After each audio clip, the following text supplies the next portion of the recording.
Okay. Your well, last two promises of payment have come. Gentlemen, Captain Liberty. Once again, the nation is in peril. My day, if you wanted to sabotage a man, you'd liquor him up. The 2000s were a wild time for TV. Networks tried everything: quirky comedies, edgy dramas, reality experiments, and teen soap spin-offs. Some shows became instant hits, while others promised big but crashed and burned. Many talented actors and creators poured their hearts into these series, yet they vanished too quickly. Maybe it was bad timing, tough competition, or concepts just too ahead of their time.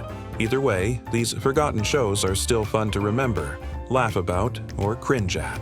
Curious to see which series flopped spectacularly? Join us at 25 Forgotten TV Shows from the 2000s that were huge flop. In 2002, Fox gave Conan O'Brien's sidekick Andy Richter his own sitcom. The show promised quirky fun and surreal laughs. Andy played a frustrated writer, dreaming up bizarre daydreams while navigating an office full of oddballs. The premise was clever, even ahead of its time. But Fox never gave it a fair shot. It aired at odd times, facing tough competition.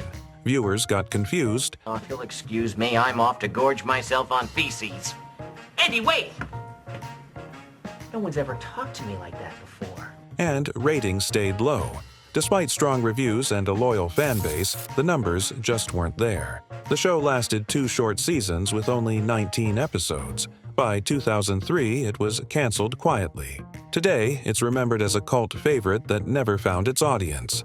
Andy Richter was funny, sharp, and creative, but Fox moved on fast. A quirky gem that fizzled before it could truly shine.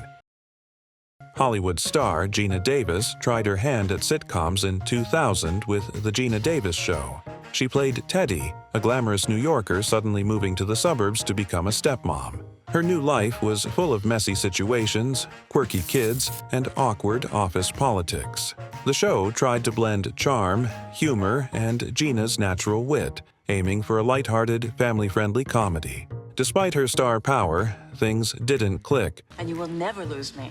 I will always need you to be my best friends. Oh, Hillary, quick, say something mean before we all start crying. Critics were lukewarm and viewers didn't tune in like ABC hoped. The network even tweaked episodes to better suit Gina's style, but it wasn't enough. Ratings stayed low, and the show struggled to find an audience. It ran just 1 season with 22 episodes, airing from October 2000 to July 2001. By summer 2001, ABC quietly canceled it. Today, it's mostly forgotten, but fans remember it as a fun, ambitious sitcom that never got its moment in the spotlight. TV lovers were buzzing when Aaron Sorkin launched Studio 60 on the Sunset Strip in 2006. The show offered a behind-the-scenes peek at a sketch comedy show, mixing politics, drama, and humor. With stars like Matthew Perry and Bradley Whitford, expectations were sky-high. Fans thought it would be the next big TV hit, but reality hit hard. The writing was sharp, yes, but it felt too talky. There are gonna be some religious cults tonight. I'm sorry, are we in your room? The hotel just let us in to use the visa. Episodes were heavy on dialogue, light on laughs. Ratings dropped fast despite critical praise. NBC tried to save it, but viewers weren't sticking around. It lasted just 1 season with 22 episodes, airing from September 2006 to June 2007. Today, it's remembered as a clever show that demanded too much attention. Brilliant on paper, but somehow it never quite landed in living rooms.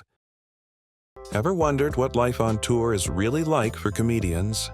Tourgasm, which aired on HBO in 2006, followed Dane Cook along with comedians Gary Goldman, Robert Kelly, and Jay Davis as they hit the road. The series mixed behind-the-scenes antics, on-stage performances, and offbeat humor, giving viewers a raw, funny look at life on tour. Despite its star power and energetic comedy, Tourgasm struggled to find a broad audience.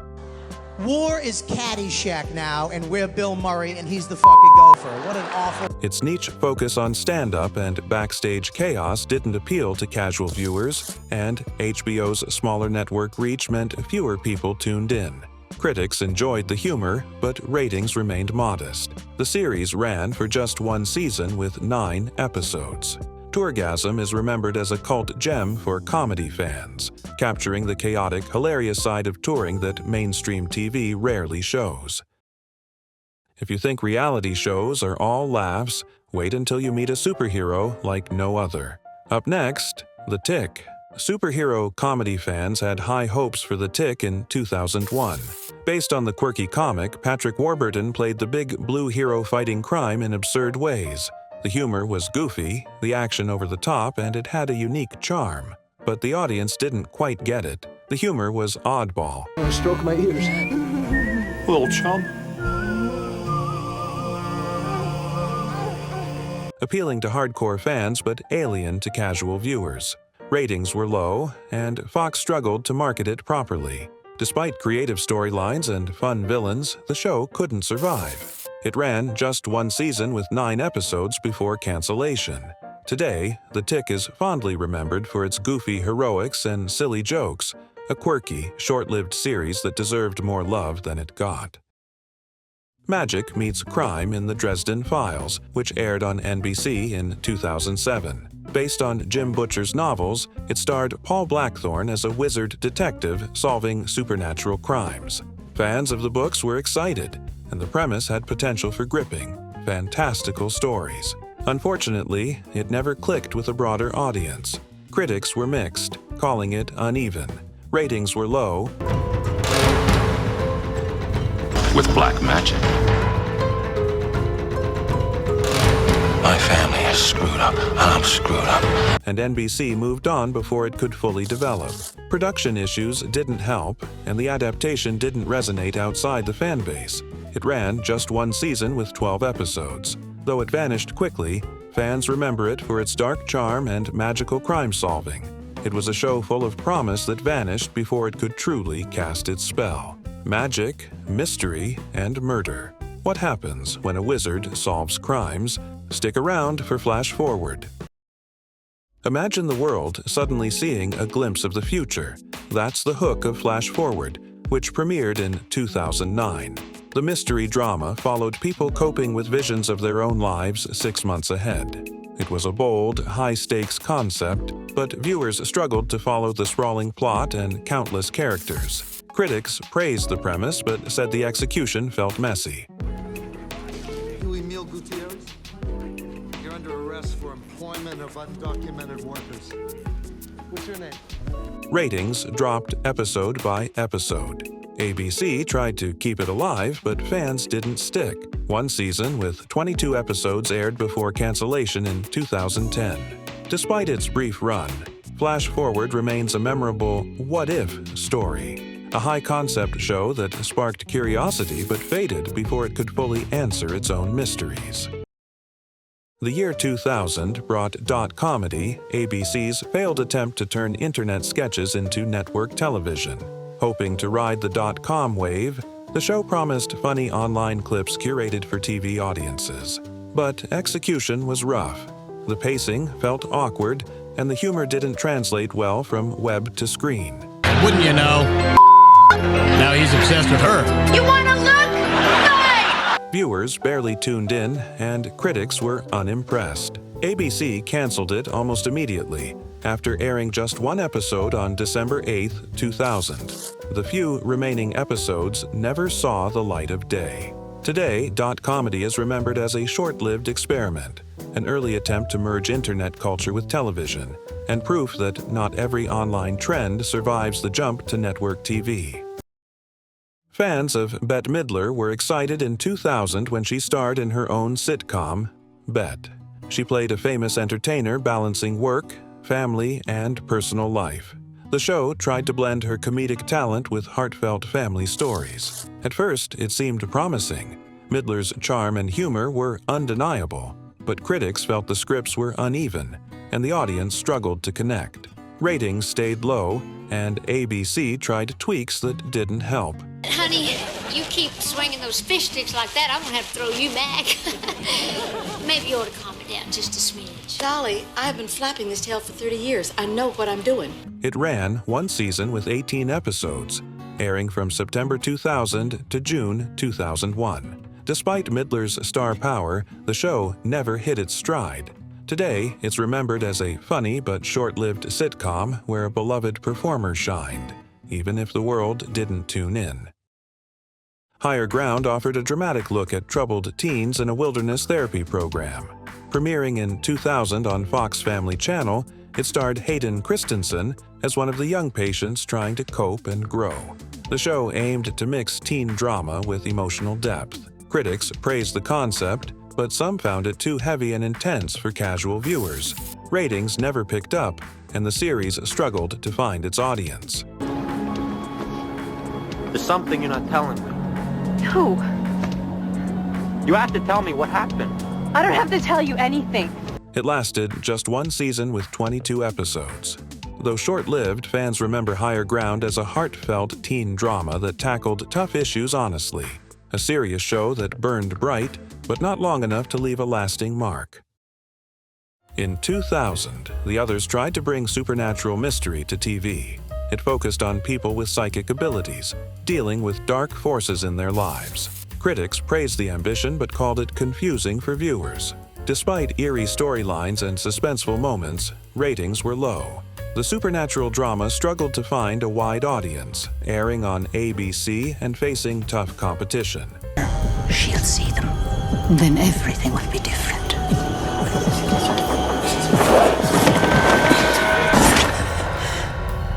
Networks pulled the plug before it could develop fully. It lasted one season with 13 episodes. Today, it's a forgotten gem for fans of early 2000s spooky TV. The others had a unique, mysterious charm, but it disappeared as quickly as it tried to appear from the shadows. That failed Dawson's Creek spin-off. ABC tried to spin off a Dawson's Creek-like show with young Americans in 2000. Set in a prestigious boarding school, it followed teens navigating love, ambition, and social pressure. The drama aimed to capture teen hearts, but it faced big challenges. The series struggled with low ratings. Critics said it copied the tone of Dawson's Creek but lacked fresh energy. Viewers didn't stick around, and the network quickly canceled it. I mean, if it bothers you this much, then you should just... What? Go tell Finn I cheated, get thrown out, then go home? Newsflash, I don't have one. Only die-hard fans remembered it fondly. It ran one season with 8 episodes, airing from July to September 2000. Young Americans is now mostly remembered as a short-lived teen drama experiment. It tried to recreate magic but fizzled before students even finished the school year. Opposite Sex premiered in 2000 with a quirky premise. A co-ed boarding school opens its doors to girls for the first time. The show followed teen drama, romance, and rivalry in a small town. Despite its unique hook, critics were mixed. Some praised the fresh take, others said it was uneven and scattered. Ratings never recovered after the early episodes, and Fox canceled it quickly. Support this then? No, not at all. Actually, I think it's totally stupid. I mean, I can see the principle of it all, but I just don't want to be the one. It lasted one season with 8 episodes, airing in the summer of 2000. Opposite Sex is remembered as a bold experiment with teen romance. The show had charm and fun, but it couldn't stick, leaving viewers wishing the story had lasted longer. In 2000, Grosse Pointe tried to give TV viewers a peek behind the scenes of a teen drama. It was a satirical comedy showing actors, producers, and writers in exaggerated Hollywood antics. Fans of soap-style dramas were curious about the inside jokes and meta-humor. But the humor was too niche. Many viewers didn't get the references to real shows, and critics noted that it sometimes felt mean-spirited rather than clever. Oh my God! Stop! Get out! That's done. Ratings suffered as audiences failed to connect with the satirical tone. It lasted one season with 17 episodes. The show's downfall was its sharp, insider humor, too clever for casual viewers. Grosse Pointe remains an example of a brilliant idea that misjudged how mainstream audiences would react. Its wit was there, but its appeal was limited. Listen Up debuted in 2004 with Jason Alexander leading a sitcom about a sports columnist juggling family life. The premise seemed relatable, mixing workplace and family humor, but something didn't click with viewers. Critics panned it for uneven writing and forced jokes. The show leaned heavily on Alexander's star power. You would love him no matter what he was into.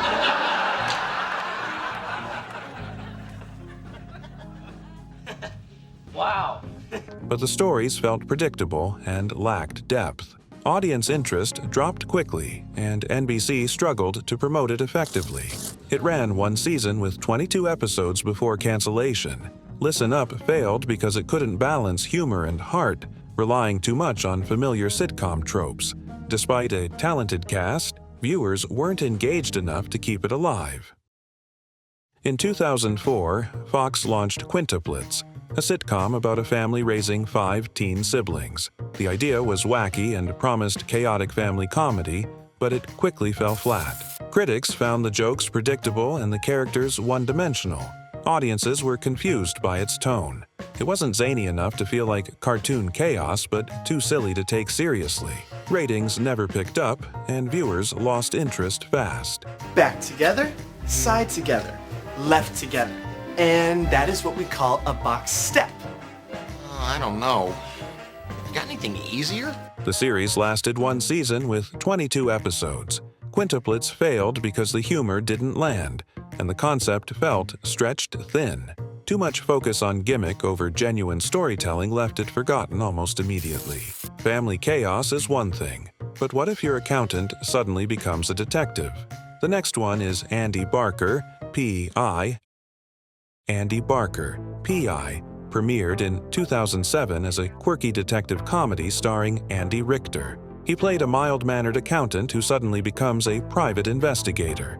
The show mixed deadpan humor with oddball mysteries, attracting some critical praise. Unfortunately, the humor was too subtle for mainstream audiences. You'll have to have your boys in the lab analyze those, but I bet you dollars to donuts they're Coumadin. Yeah, it says Coumadin right on it. It does? Oh, yeah. Tiny letters. Many viewers didn't understand the joke style, and ratings were low from the start. NBC gave it little promotion, and it was lost in a crowded comedy lineup. It ran one season with 6 episodes. Andy Barker, P.I. failed because its clever, understated humor never found a broad audience. The show was smart, but being too niche kept it from lasting beyond a few episodes. Jericho opened in 2006 with a gripping premise: a small town struggling after a nuclear attack. Fans loved the suspense and realistic depiction of survival. The show even inspired intense online campaigns when cancellation loomed. Once they inspect it, things in this country are going to change pretty fast. But ratings were inconsistent. The network split episodes and moved time slots, confusing viewers. Despite fan devotion, it couldn't maintain a large enough audience. Production costs were also high for a network unsure about the show's future. It lasted 2 seasons with 29 episodes. Jericho's failure wasn't the story. It was scheduling, network decisions, and inconsistent airing. The gripping drama had loyal fans, but these external factors killed its chance at mainstream success. In 2007, ABC tried turning a popular Geico ad campaign into a sitcom with cavemen. The show followed modern humans who just happened to look like cavemen, navigating daily life and prejudice. On paper, it seemed like a quirky spin-off idea, but stretching a 30-second commercial into a series proved disastrous. Why do you have to be a caveman? Of course it's a caveman. They only put it on TV when it's a caveman. Critics panned it for weak, repetitive humor, with some even calling it offensive. Viewers quickly lost interest, and the jokes that worked in ads fell flat in 22-minute episodes. ABC canceled it after airing just 7 episodes, leaving the rest unaired in the U.S. It's remembered as a cautionary tale of how good marketing doesn't always equal good entertainment. From cavemen to quirky car dealers, comedy takes many forms. Next, The Michael Richards Show. After Seinfeld ended, fans were eager to see Michael Richards star in The Michael Richards Show. Premiering in 2000, he played private investigator Vic Nardoza. navigating quirky cases and his personal life. Many expected Seinfeld-style humor, but this sitcom felt very different. The comedy relied heavily on physical gags and slapstick, which didn't resonate with audiences expecting clever writing. Hi, Michael. Hi. How are you? Fine. They love you. Oh. They do. Critics said it was awkward and forced. Ratings were poor from the start, and NBC quickly lost confidence. The series disappeared after NBC aired 8 of 9 episodes before canceling. Its failure was tied to audience expectations. Viewers wanted the charm of Kramer in a Seinfeld world, not a standalone slapstick vehicle. The disconnect made the show short-lived and largely forgotten. In 2000, Normal, Ohio, attempted to explore small-town life with a quirky twist. John Goodman, playing a gay man navigating dating, family, and social norms. Marketed as a bold and progressive sitcom for its time, it aimed to balance traditional family comedy with contemporary issues. However, critics felt the show struggled to find its tone. Come on, I want to introduce you to the guys. Hey, guys, this is my boy, Butchie. Wavering between broad sitcom humor and social commentary. Viewers were unsure what to expect. Some found it awkward, while others thought it leaned too heavily on stereotypes. The network canceled it after 7 episodes aired, leaving unfinished stories. Normal, Ohio's downfall was its inability to connect with mainstream viewers, showing that being different isn't always enough for network success. NBC went ambitious in 2009 with Kings, a modern retelling of the biblical story of King David. Set in a fictional kingdom, it blended politics, war, and drama with modern parallels. Fans of epic storytelling were intrigued, and critics praised the production design. Oh, if only it was. What would I give for a playboy who couldn't keep it in his pants and who runs through... Still, the show confused many viewers with complex plots, political intrigue, and heavy symbolism. The network moved time slots multiple times, further hurting audience retention. Despite some critical acclaim, ratings remained low. Kings vanished after 1 season with 13 episodes, remembered as a bold but overly complicated drama. Its failure stemmed from trying to merge biblical storytelling with modern TV expectations, leaving casual viewers lost in the kingdom's chaos. HBO's Tell Me You Love Me premiered in 2007 with a bold focus on intimacy and real-life sexual relationships. The show followed couples navigating marriage, love, and problems in explicit, raw ways. It was provocative, edgy, and unlike most mainstream dramas. That's right, Dad. That's why I do it. It's for the plaque. Really? Why do you do it? It's such a time eater. You know what? But mainstream audiences weren't ready for such graphic realism. Many viewers felt uncomfortable with the explicit scenes and emotional heaviness. Despite critical praise for acting and writing, it never reached a wide audience. The series ended after 1 season with 10 episodes, mostly due to discomfort and limited appeal. Tell Me You Love Me failed because pushing boundaries didn't guarantee mainstream success. Its raw approach made it unforgettable, but not sustainable on HBO. Love, drama, and dark family secrets collide. Up next, The Black Donnellys. In 2007, NBC launched The Black Donnellys, a gritty drama about 4 Irish-American brothers in New York caught in crime, loyalty, and betrayal. The show promised intense storytelling, dark humor, and morally complex characters. There's 2 things that happened to Jimmy Donnelly that made him turn out the way he did. The first thing, do you know what a half-moon ride is? Critics praised the acting, especially the ensemble cast and the tension-filled plot. However, audiences struggled with its violent tone and bleak outlook. The show aired mid-season with minimal promotion, and viewers didn't connect emotionally with the morally gray characters. Ratings were low, and the story's intensity was too much for casual viewers. Only 7 episodes aired on NBC. The remaining 6 were released online and internationally. The Black Donnellys failed because the network underestimated how hard it was to balance dark crime drama with mainstream appeal. Despite strong writing, it couldn't find a large enough audience to survive. Imagine talking souvenir animals giving you life advice. That's the quirky premise of Wonderfalls. Jay, a frustrated shop worker, suddenly hears objects speaking to her, pushing her into unusual adventures and moral dilemmas. Critics loved the clever writing, offbeat humor, and its whimsical charm. You know, I have to say, your sister really enjoyed her reunion. Sharon also enjoyed 4-H. Yet the show struggled to find a broad audience. Fox gave it a tough time slot, and the subtle, quirky humor didn't resonate with viewers expecting more conventional comedy. Ratings were disappointing despite passionate fan support. Its uniqueness became a double-edged sword, charming to some, confusing to many. Only 13 episodes aired, making it a short-lived cult favorite. Wonderfalls failed because it was too unconventional for network television, showing that even brilliant ideas need the right timing and audience to succeed. Its cleverness remains appreciated, even if viewers were scarce.